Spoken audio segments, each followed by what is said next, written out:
انسانی گردے کی قیمت۔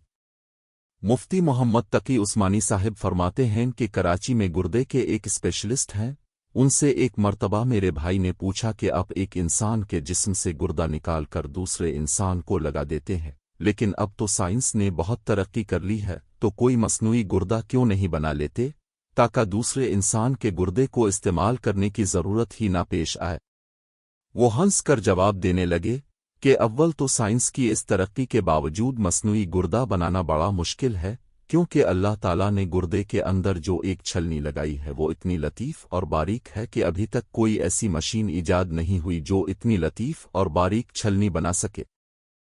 اگر بالفرض ایسی مشین ایجاد ہو بھی جائے اور ایسی چھلنی بنا بھی لی جائے تو اس پر اربوں روپے خرچ ہوں گے، اور اگر اربوں روپے خرچ کر کے ایسی چھلنی بنا لی جائے تب بھی گردے کے اندر ایک چیز ایسی ہے جو ہماری قدرت سے باہر ہے۔ وہ چیز یہ کہ اللہ تعالیٰ نے گردے کے اندر ایک دماغ بنایا ہے جو فیصلہ کرتا ہے کہ اس آدمی کے جسم کو کتنا پانی ضرورت ہے، کتنا پانی جسم میں رکھنا ہے اور کتنا پانی باہر پھینکنا ہے۔ ہر انسان کا گردہ اس انسان کے حالات کے مطابق، اس کے جسم کے مطابق اور اس کے وزن کے مطابق یہ فیصلہ کرتا ہے کہ کتنا پانی اس کے جسم میں رہنا چاہیے اور کتنا باہر پھینکنا چاہیے، اور اس کا 100% درست ہوتا ہے۔